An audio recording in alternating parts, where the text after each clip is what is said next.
성도 여러분 안녕하십니까? 오늘도 이 예배 자리에 함께 하신 여러분들의 마음속에 그리고 여러분들의 가정마다 우리 하나님의 축복이 함께 하시기를 간절히 소망합니다. 우리 다 같이 사도행전 3장 1절로 2절에 있는 말씀을 함께 보실까요? 제9시 기도 시간에 베드로와 요한이 성전에 올라갈새 나면서 안진뱅이 된 자를 사람들이 메고 오니 이는 성전에 들어가는 사람들에게 구걸하기 위하여 날마다 미문이라는 성전문에 두는지라. 오늘 이 장면 속에 보면 성전에 기도하러 가는 베드로와 요한의 모습이 기록되어 있습니다. 우리가 이 장면을 볼 때 이 사도들은 여전히 매우 신실한 유대인으로서 살아가고 있었음을 보게 됩니다. 왜냐하면 그들이 제9시 기도 시간에 참석하러 성전에 가고 있다라고 성경은 묘사하고 있기 때문이지요. 유대인들은 아침과 저녁 제사 상번제를 드렸는데 그들은 지금 저녁 제사 시간 오후 3시경 바로 유대 시간 9시에 있는 기도 예배에 참석하기 위하여 성전으로 가고 있었던 것입니다. 시편 55편 17절에 보면 유대인들의 이러한 기도하는 습관에 대하여 이렇게 묘사하고 있지요. 저녁과 아침과 정오에 내가 근심하여 탄식하리니 여호와께서 내 소리를 들으시리로다. 이렇게 기도하러 들어가는데 그들이 어디를 지나가게 됐는가 하면 성전 미문이라고 하는 곳을 지나가게 됩니다. 이 미문이란 말은 한자어 의미 그대로 beautiful gate, 아름다운 문이라는 뜻이에요. 그런데 유대 어떤 문헌에도 이 미문, Beautiful Gate라고 하는 성전의 문은 발견되지 않고 있습니다. 그래서 사람들은, 성경학자들은 도대체 이 베드로와 요한이 지나갔던 성전 미문이 어디인가에 대하여 궁금해하고 있는데 다음과 같이 두 가지 견해가 있다고 합니다. 첫 번째는 바로 수산문인데 성전 동편의 맨 바깥쪽 벽에 있는 문이 하나인데 그것의 이름이 수산문이라고 하는 것이죠. 두 번째는 이방인의 뜰에서 여인의 뜰로 통하는 니카노르 문이라는 곳이 있는데 이 수산문 혹은 니카노르 문이 바로 이 성전 미문이 아닐까 이렇게 추측을 해보는 것입니다. 그런데 수산문은 감람산에서 성전으로 들어오는 쪽에 있었기 때문에 도성 안에 살고 있던 베드로와 요한이 일부러 성전 바깥으로 나갔다가 들어오기에는 이 수산문은 좀 맞지 않는다고 사람들은 생각합니다. 그래서 마을에서 성전으로 들어가는 다른 문들과 비교해 볼 때 더군다나 그 문은 거의 사용되지 않는 문이었어요. 그러므로 이 거린이 늘 앉아 구걸할 만한 장소가 되기는 어려웠기 때문에 이 수산문이 바로 이 사도행전에 기록한 미문은 아닐 것이다 라고 사람들이 대부분 생각합니다. 이런 명백한 난점 때문에 이 많은 학자들은 이 사도들이 솔로몬 행각에서 이 문을 통하여 나아갔다라고 생각하여 이 문이 바로 여인들의 뜰과 이방인의 뜰 사이에 있는 니카노르라고 불리우는 문일 것이라고 생각하는 것이죠. 그런데 이것에 대해서 이 요세푸스는 이 문을 이렇게 묘사하고 있습니다. 그것 성전 바깥쪽에 있는 것은 고린도산 청동으로 만들어졌는데 은으로 도금되고 금으로 장식한 문보다 훨씬 가치가 있었다. 그래서 이 기록을 통해서 볼 때 이 미문이라고 불릴 만큼 그 문이 아주 미학적으로 아름다웠음을 우리는 보게 되는 것이죠. 이 문에 대하여 미시나도 이렇게 말을 하고 있는데요. 니카노르 문을 제외하고 본래의 모든 문이 금문으로 바뀌었는데 그 문들의 기적이 일어났기 때문이다. 하지만 어떤 사람들은 그 문들의 구리가 빛났기 때문에 그렇게 보였다라고 말한다라고 기록하고 있습니다. 그래서 아마 이 성전 미문이라고 하는 것은 바로 이 니카노르 문일 것이라고 성경학자들은 대부분 지지하고 있는 것이죠. 그런데 바로 어쨌든 이렇게 아름답게 장식된 성전 문을 통하여 들어갈 때 그 문 앞에서 한 걷지 못하는 장애인이 구걸하는 모습을 베드로와 요한이 보게 되는 것입니다. 그런데 여러분, 이 걷지 못하는 장애인, 구걸하는 장애인이 얼마 동안이나 그곳 성전 미문에 앉아서 이 구걸하는 일을 하고 있었을까요? 성경에는 자세히 기록하고 있지 않지만 사도행전에서는 그 사람에 대한 행적을 이렇게 묘사하고 있습니다.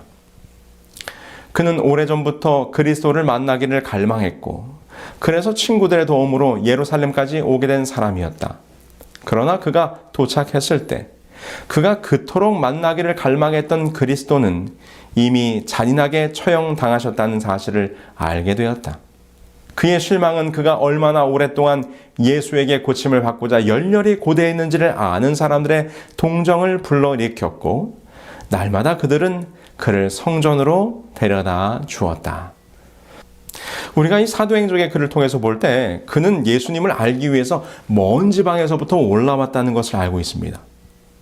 그런데 그가 예루살렘에 도착했을 때 예수님께서는 이미 십자가에 돌아가신 이후였다고 하는 것이죠. 그러므로 우리는 여기서 그가 언제쯤 예루살렘 성에 도착했는지를 추측해 볼 수 있는 것입니다. 바로 예수님이 십자가에 돌아가신 이후였고요.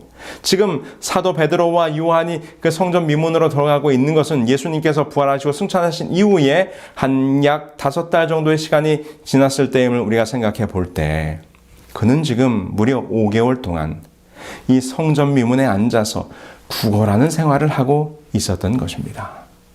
구걸하는 삶. 여러분 혹시 구걸해 보셨습니까? 우리가 미국에서 여러 도로들을 다니다 보면 길거리에서 이렇게 구걸하는 사람들을 종종 볼 수 있습니다. 여러분, 거린이 되어서 사는 것이란 어떤 삶일까요? 뉴질랜드 도미니언 포스트의 데이브 버제스라고 하는 기자가 거지의 참담한 생활을 체험해 보기 위해서 한 가지 실험을 하게 됩니다. 그가 거지 차림을 하고 이 웰링턴이라고 하는 길거리에서 4시간 동안 앉아서 구걸하는 행위를 직접 해본 것이죠. 그 결과 빵 등 먹을 것은 물론이고 자기 앞에 던져진 동전도 무려 4시간 동안 126달러 20센트나 되는 돈을 얻을 수 있었다고 하는 것입니다.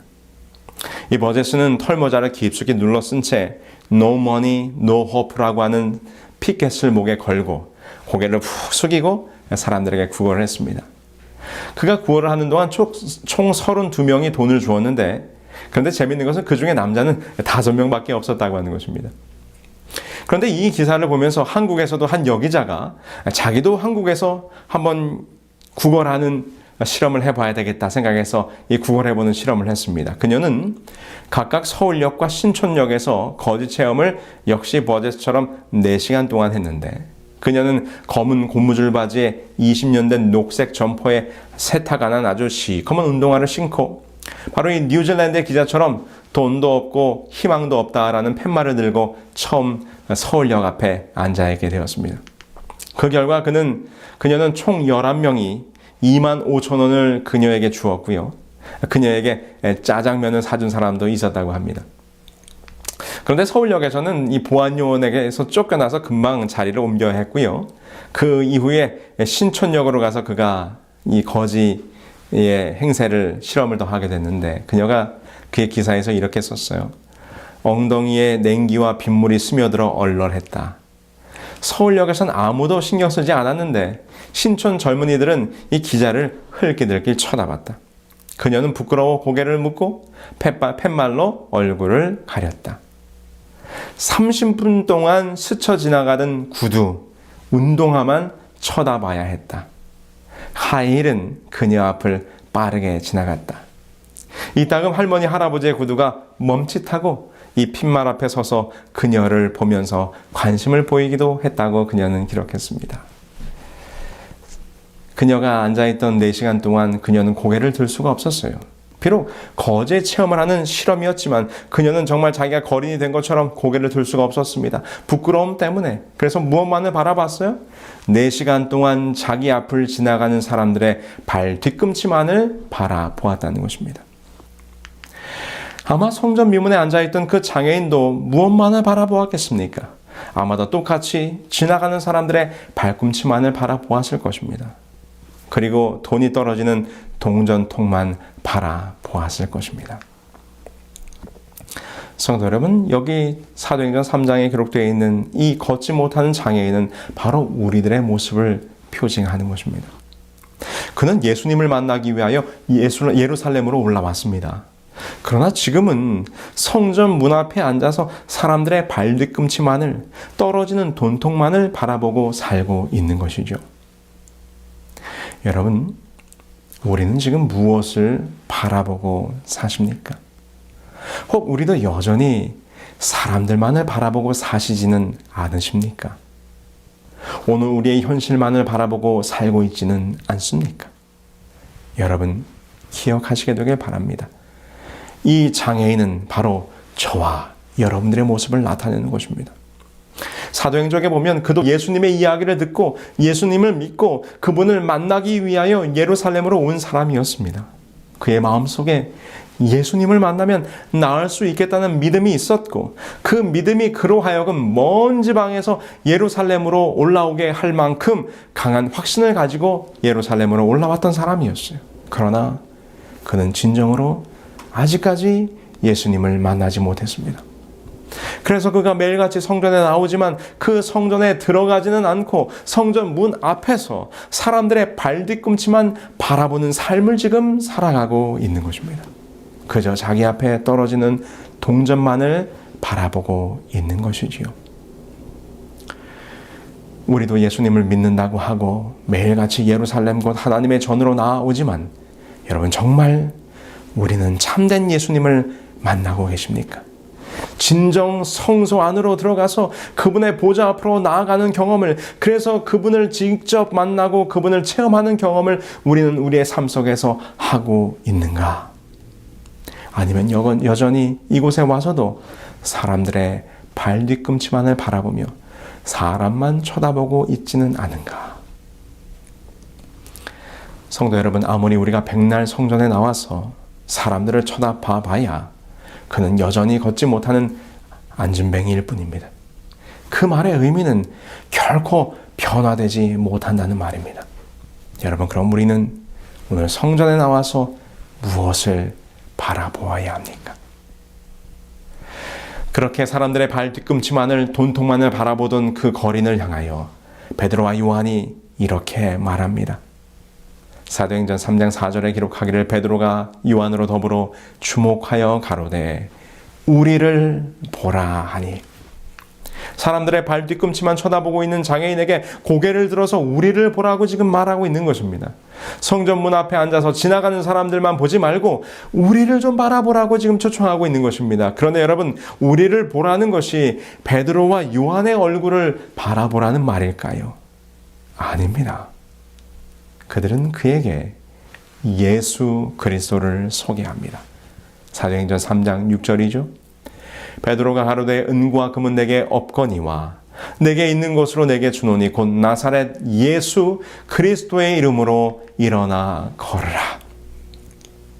그들이 바라보라고 말하는 것은 자신들이 아니라 바로 예수 그리스도를 바라보라는 말이었습니다. 베드로와 요한이 말했습니다. 우리에게는 은과 금이 없다. 그러나 내게 있는 것 곧 예수 그리스도를 바라보라고 지금 그 걷지 못하는 장애인 거린에게 지금 초청하고 있는 것입니다. 성도 여러분, 여러분들 은과 금이 있으십니까? 우리에게 있는 것이 무엇입니까?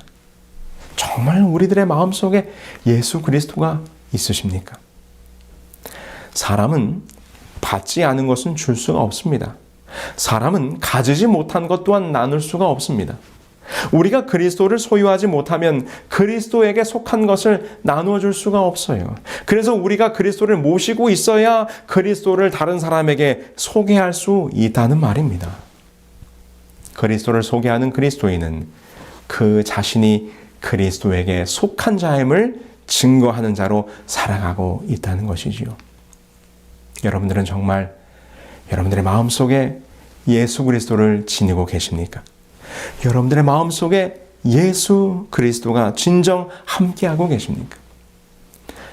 이것은 예수 그리스도를 우리들의 삶 속에서 진정 경험했느냐를 묻는 것입니다. 만약 우리들이 아직도 예수 그리스도를 만나지 못했고 그분을 소개할 수 없다면 우리들은 아직도 성전 문 앞에만 나와서 사람들의 발 뒤꿈치만을 쳐다보는 이 장애인 거린과 다를 바가 없는 것입니다. 사실 요즘 기독교는 초대교회에 비하면 아주 많이 발전했습니다. 요즘 교회는 혹 예수님은 없을진 몰라도 은과 금은 많은 기독교가 되었습니다. 그래서 요즘 기독교는 금과 은은 많은데 그리스도의 능력은 없는 교회들이 되고 말았다고 하는 것입니다. 토마스 아퀴나스와 교황 이노센티우스 4세가 이런 이야기를 나눈 일화가 있다고 합니다. 교황의 탁자 위에 거액의 돈이 놓여 있었습니다. 교황이 이 아퀴나스에게 이렇게 말했어요. 토마스, 이것을 좀 보십시오. 교회는 이제 초기 교회가 금과 은은 내게 없거니와 라고 말했던 것처럼 그렇게 말할 수 없게 되었어. 왜요? 그 탁자에 은과 금이 많았기 때문입니다. 그러자 아퀴나스가 이렇게 대답했습니다. 맞습니다. 그러나 교황님, 베드로가 안준뱅이에게 말한 것처럼 일어나 걸으라고 말할 수도 없게 되었지요. 여러분, 이게 무엇을 의미합니까? 오늘날 교회가 발전하고 큰 교회들이 들어섰지만 정작 예수 그리스도의 능력은 잊어버린 교회가 되었다고 하는 것입니다. 성도 여러분, 정말 예수 그리스도를 지니고 계십니까? 우리 교회 안에는 예수 그리스도가 계십니까? 오늘 우리의 마음에, 오늘 우리의 교회에 그리스도가 계시지 아니하면 능력 없는 그리스도인, 능력 없는 교회가 되고 말 것입니다. 오늘 예수 그리스도를 우리의 마음에, 우리의 교회에 모시게 되기를 간절히 소망합니다. 그런데 이 베드로와 요한이 그 걷지 못하는 거린에게 은과 금이 없다고 말하자 그 장애인은 매우 실망했습니다. 베드로가 아무것도 없다고 하자 안준뱅이의 얼굴은 낙담의 빛으로 역력해졌다. 그러나 사도가 계속하여 내게 있는 것으로 내게 주노니 곧 나사렛 예수 그리스도의 이름으로 걸으라고 말할 때에 그의 얼굴은 희망으로 빛나게 되었다. 그러나 그에게 예수 그리스도의 이름이 주어지자 그는 그 이름 속에서 희망을 발견하게 됩니다. 그리고 그가 그토록 만나고 싶어 했던 이름 예수 그리스도로 말미암아 놀라운 치유의 경험을 하게 되는 것이죠. 나사렛 예수의 이름. 사랑하는 성도 여러분, 오늘 우리도 그 성전 미문에 앉아있던 거린처럼 예수 그리스도를 진정으로 우리의 삶 속에서 경험해야 할 것입니다. 사도행전 3장 7절에 기록하기를 오른손을 잡아 일으키니 발과 발목이 곧 힘을 얻고 뛰어 서서 걸으며. 여러분, 이 사도행전을 기록한 저자는 누가입니다. 누가의 직업은 의사였죠. 그래서 여기서 그 거린, 이 걷지 못하는 거린이 낫는 과정을 묘사할 때 바로 이 의료의 경험이 있었던 누가는 그 장애인에게 일어났던 일을 아주 보다 더 구체적으로 묘사합니다. 그냥 일어나 걸었다라고 표현하지 않고 그 발과 발목이 힘을 얻었다라고 표현하는 것입니다. 이 힘을 얻었다라는 말은 강하게 되었다는 말로 늘어지고 연약한 힘줄과 근육에 활력이 생기고 그것이 힘을 얻어 강하게 되었다라는 그런 의미를 가지고 있는 것입니다. 이 장애인은 변화되었습니다. 그의 삶이 달라졌고 그는 예수님을 만난 이 순간 이전과 그 이후의 삶이 완전히 달라지게 되었습니다. 그 다음에 이 장애인이 어떻게 하였습니까? 그는 마침내 성전 문 앞에만 앉아있던 그가 일어나 걸어 뛰면서 성전 안으로 들어가는 사람이 되었다라고 성경은 기록합니다.